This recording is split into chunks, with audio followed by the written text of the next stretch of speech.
you have a lot of money, we can go to bank. But this poor insulin, it cannot find any bank. So what it does is, it will talk to adipose tissue and it will deposit all the fat inside, somewhere in our body. So who is making fat in our body? Insulin is making fat in our body. What's wrong with it? What's wrong with this? Okay. Now, how many of you know how many calories you are consuming in a day? This is energy equation, right? Food equals basal metabolic rate plus your physical exercise. Okay. How many calories are you taking in a day? 1000, minimum 1000 to 1000, depending on the woman. We don't know. Yeah. If you are not a dietitian or a fitness expert, you don't know. Most of us, we don't know. Right? What is your BMI? We don't know. How many calories are you spending? We don't know. Right? But after few years, we realize that the fat in our body, or in other words, the weight in our body is increasing. Weight in our body is increasing because of its waistline and different sizes and shapes. We realize that the fat is being stored. And this process is happening day in and day out in our body for so many years. See, any action you repeat over a period of time.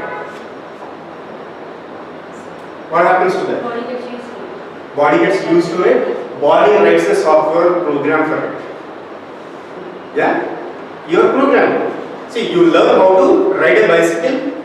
Initial few days it is difficult. But once your body gets used to it, it writes a program automatically. Do you remember the first day you take out a car or a bike? Okay, I mean, it appeals more if it were a car. The first day behind the steering wheel, you see everything. You can clearly recollect the memory, right? So you see the world around you is like, you don't know what is happening to you. But after few months of getting used to it, you are changing the gear, you are stepping on the gas, and you are honking, and all the while talking to the person next to you. What happened here? It gets programmed into our system. What's exactly wrong with this? Okay? You are taking food, and brain sends a signal to pancreas. Boss is approximately planning these many calories. We don't know, but brain knows. Right? Approximately planning these calories. Accordingly, you send your manpower. Manpower is insulin. Right? Insulin will go along with all the glucose. And realizing that this particular quality, these people, they never do any activity. So instead of 10 people going for work, what's happening? Only one person is going and delivering. Rest of it is automatically converted into fat. So the fat making is automated into our system. Right? Now, what you are doing is, you are programming your hormone or hormonal activity. With what? The kind of food we eat and the kind of exercise we do. What are we doing? We are programming the function of insulin. Right? So, after few days, we become weak or sick or experience frequent urination or excessive hunger or excessive thirst. And you go and check your blood sugar, and wherever you see there are glucose everywhere because it's not being delivered properly. What do you call this condition? Blood is full of sugar? Diabetes. Right? What is wrong with this sugar in our blood? Okay, so sugar is very toxic. It damages the blood vessel inside and all the constituents in our blood circulation. Okay, let's not get into diabetes. So let us stick to the hormonal imbalance. Diabetes is a hormonal imbalance caused by not your pancreas, not some virus, not because of your, what do you say, birth chart or some planet or in some house, nothing. Diabetes is a lifestyle disease caused by what? A hormonal imbalance. Here the imbalance is due to insulin. And who spoiled the insulin? Unknowingly, we ourselves. Program with our what? The kind of exercise you are doing is your lifestyle, is it not? The kind of food you are eating is your lifestyle, right? What kind of rice are we eating right now? It is white, polished, soft, sweet, smooth, right? That is the choice you are making every day, at least twice a day.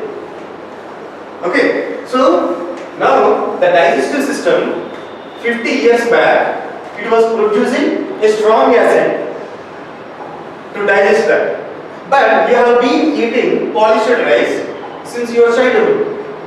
So you don't need that much of a strong acid, is it not?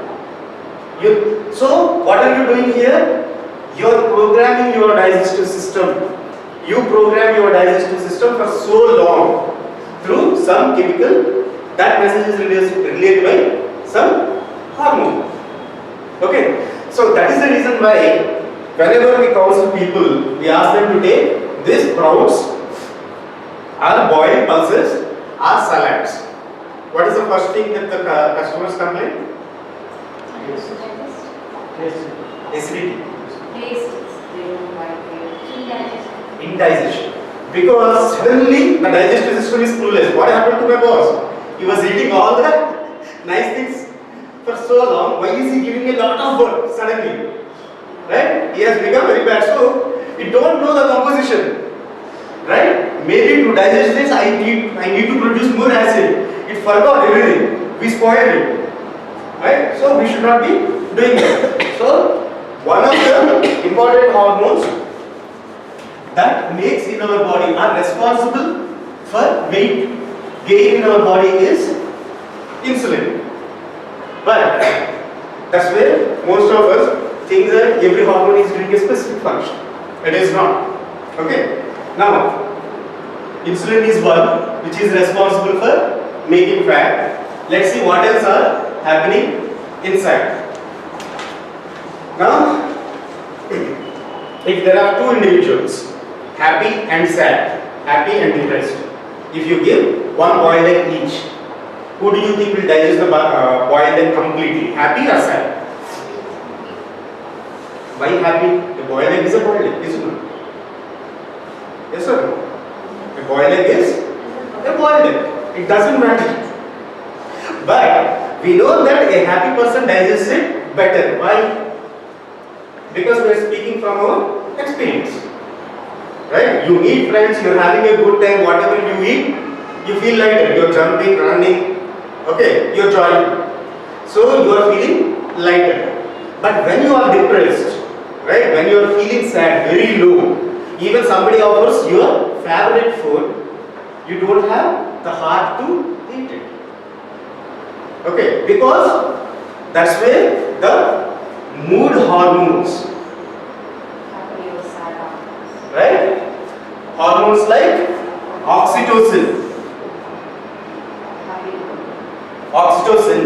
right? Oxytocin actually is responsible for what? Contraction of uterus during pregnancy, and it is essentially connected to motherhood. Okay, and a mother is always hugging her baby, right? So, and people forget the habit of hugging each other. If a person hugs another person, at least for 20 seconds, oxytocin is released. Okay, that means what? You are experiencing joy. The joy of, the feeling of joy. Similarly, you have dopamine and serotonin. A person is doing everything right. The food is perfect, balanced diet, complex carbohydrate, protein rich, low fat, everything is fine, perfectly balanced. And doing exercise. Doing exercise with vengeance, I mean every day running 5 kilometers, 10 kilometers. But the thing is, deep inside, the person is sad. Okay, you are giving perfect calories. So the food comes, and now you know glucose. The glucose is broken down to what? carbon dioxide and water. Water is excreted out in urine and carbon dioxide goes out through lungs.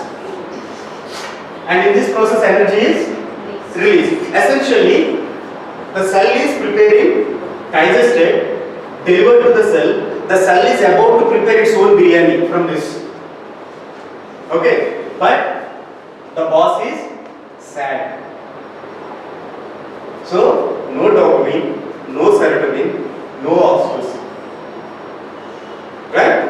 That means, what happens? If the cell is not active, whatever food that comes inside is not metabolized. Whenever it is not metabolized, it gets converted again into fat. Right? Our mood and emotions, what are they doing? They are programming the hormones. Right? They are programming our metabolism. Essentially, they are disrupting it. So, in a cell, if insulin is coming and talking, there should be a receptor for it. This is an insulin receptor. Okay? If oxytocin is coming and talking to the cell, there should be a receptor. Similarly, receptor for everything.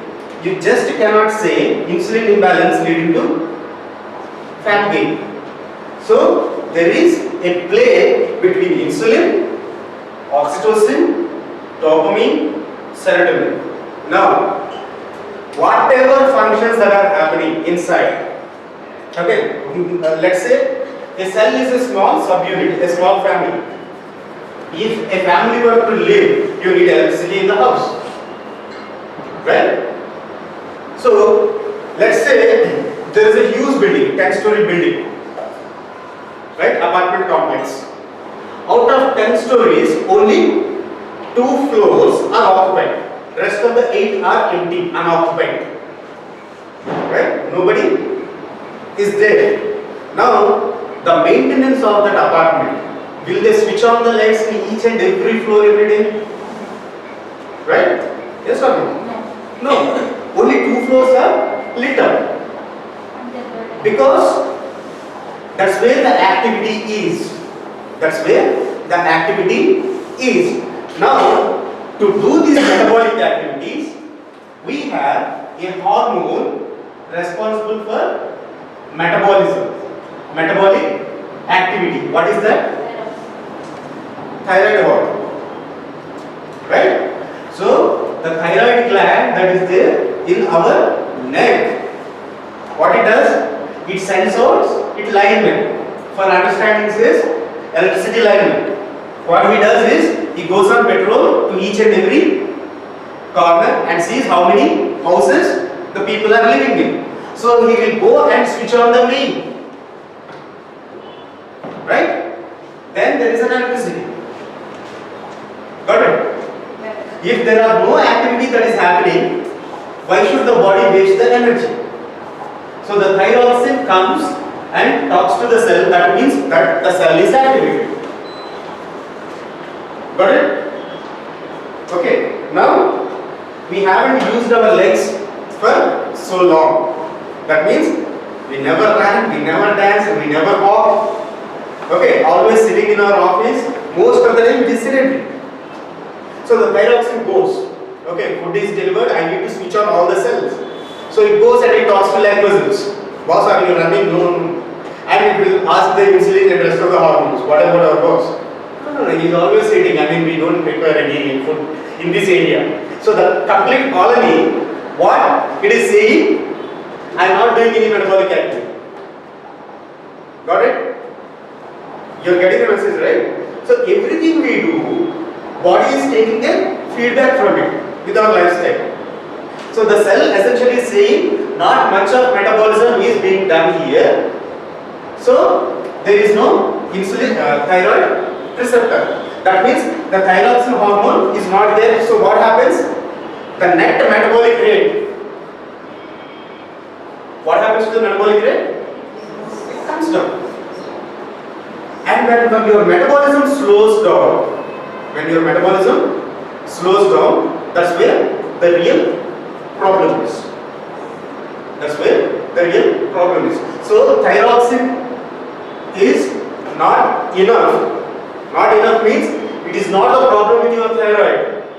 Your thyroid is absolutely fine.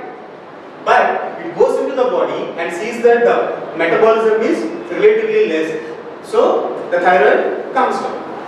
But unfortunately for us, the thyroid is regulated by central government. It has got another controller. So they send some inspectors to see how many thyroxine are actually doing the job. If they don't see enough thyroxine in the blood, so they will not go to the field and find out. This is clear. Someone who is controlling thyroid, they come and see, measure the thyroxine that is there in the blood, and they send a memo. That memo is TSH. So how do we usually diagnose thyroid? The TSH levels are usually high. So just by taking thyroxine artificially in the form of a tablet, what you are doing? You are actually making up for the low levels of thyroxine. But the problem is not lack of thyroxine. The body actually knows how much of thyroxine is required, but since the metabolism is not good enough, what happened? Everything. It is an interplay between the mood hormones, the insulin, and then thyroid. And this is not the complete story. Right? This is not the complete story. The cell has got receptors of another kind. Okay. Now, how do we eat our food? Most of them. Where do we eat? It's not before dining table anymore. In front of a TV. Right? Anything you watch in TV make you what? Stressed out. Right? Did you see anybody watching a TV and smiling? Except for kids. Nowadays the cartoons are also stressful. Okay, somebody watching news and we hear about a scam. Particular minister squandered the public money. So we feel bad. All of them are idiots, thieves, robbers. You're eating like this. Right? You're eating your food, but right now you are stressed out. Whenever we are stressed out, we are releasing two hormones into our system. What are they? Adrenaline and cortisol.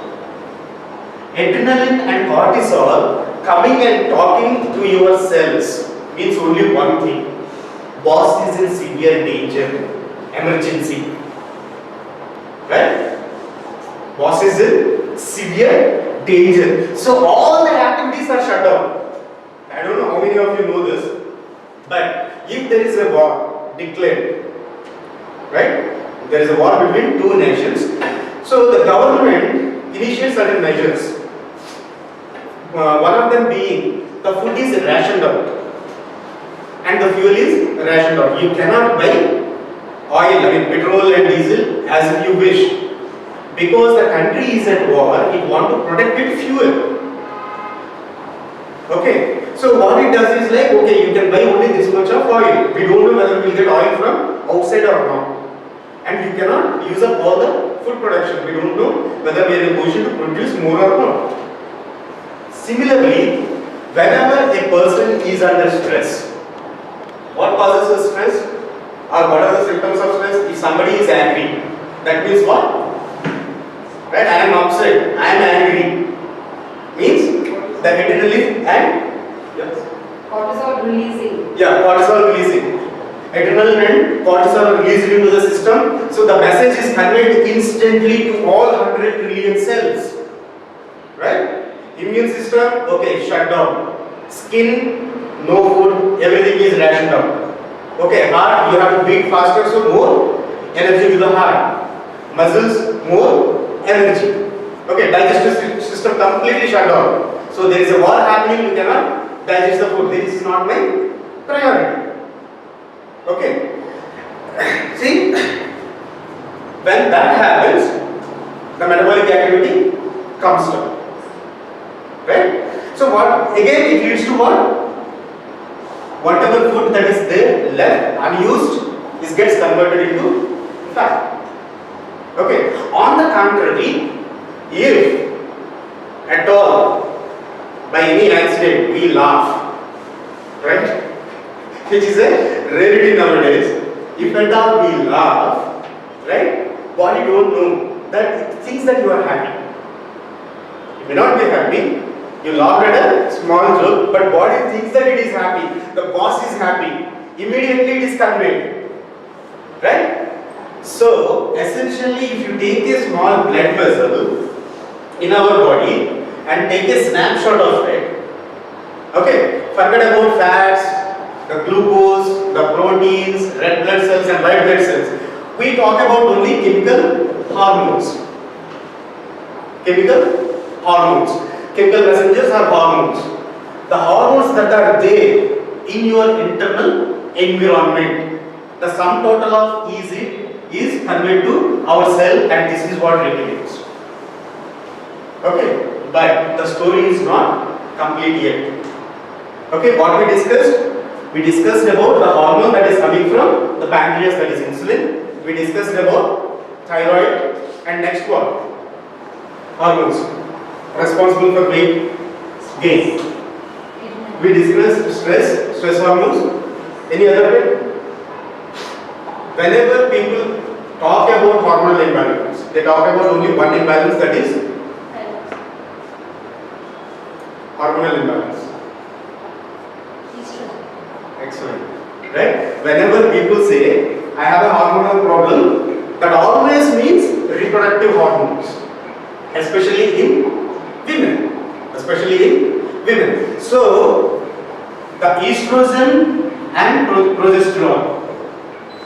So, I will not get into this because it becomes too technical for you, estrogen and progesterone, but the name, estro, means feminine. Right? Estro means feminine. Female reproductive features are managed by estrogen. Progesterone, pro is for gesterone. Gestation means, what is gestation? Pregnancy. Or in other words, motherhood. And estrogen, so progesterone is mother and estrogen is a teenager. Who is more at risk? Yeah. So the more amount of estrogen we have in our body, right, it disrupts the balance. So one is supposed to have more of progesterone. Progesterone has got more of protective in nature. The function of progesterone is protective in nature. Estrogen is required, but in small quantities. Most of the time it should be always progesterone. But unfortunately with our lifestyle, what are we doing? We are taking more and more of estrogen, especially in India, right? Something happened after 1996. What is that? Aishwarya Rai and Susmita Sen became Miss Universe and Miss World. What is the implication of that? What is the implication? Yeah, every street, see, you cannot praise a woman in front of another woman, right? So, Indian women took it to their heart, I mean, took it as an offensive, and how come they beautiful? They are also beautiful. So, the beauty industry, right, mushroomed like anything. You don't see a small lane without a beauty parlor. Okay, what's wrong with that? Because people are using so many cosmetics. Starting from the soap we use. See, our skin produces something known as sebum. It is antibacterial, antiviral, antifungal, you name it. It is one of the best, right, substance that protects our skin. But we see in TV oily skin, and suddenly we don't want that oil on our face. So it is more like 10 feet thick concrete wall that is protecting your body. So you bring in a bulldozer and break that wall by applying soap and different kinds of scrubber, we remove that sebum. And on top of that, we do something known as scrubbing. Okay, you peel off the topmost layer. On top of that, you apply some chemicals. So it is straight away finding. It is like you are laying a highway into your bloodstream. They are straight away going into the bloodstream. All these cosmetics, they are rich in something known as xenoestrogen. Aromatic compounds. Xeno means new, not natural. Okay, these xenoestrogens, they go inside our body and they disrupt the balance in our sex hormones. Right? So these things, I mean, that is one of the cause. It is not the only cause. It starts with our nail polish removal, the deodorant, the soaps, the shampoos, right? Everything we use. Everything we use. What are we doing? We are changing the internal environment of our body. Okay. So what happens in PCOD? What happens in PCOD is that the estrogen is more, right? The estrogen is more, and we call this condition as estrogen dominance. Estrogen dominance. Okay, this leads to PCOD. Now to connect all the dots. Okay. Now we are talking about obesity. So obesity means increased fat, right? Is it connected to hypothyroidism? Yes sir? Yes. Is it connected to diabetes? Yes. Is it connected to depression? Is it connected to PCOD? And everything in between. Hypertension, cardiovascular diseases, arthritis, you name it. But since our focus is mainly on these things. So this is a vicious cycle. Most of the women who are 40, around 40 and fat, right? So they end up having these issues. Now, we understood till now how hormones work and what kind of imbalance in hormones lead to what kind of diseases, right? But who is controlling these hormones? We understood that the external world, whatever we are receiving or whatever we are doing is leading to some disruption. But if you clearly identify who is actually giving orders to these hormones, one thing is very clear, right? That whatever the body does, from that it is taking direct feedback and regulating its activity. But is there someone on top who controls this hormonal activity? Thyroid is also one of the hormones. See, Central nervous system. yes. And who is controlling their central nervous system? Once we identify these three things, then we know how to control this hormonal imbalance. Okay, the first two sessions are over, like understanding hormones, what causes hormonal imbalance. Okay, so to identify what exactly, who is controlling these hormones, right? Once we identify that, it is very easy to address these issues. So that we will see in third and fourth sessions. Okay, we'll take 10 minutes break and we'll come back.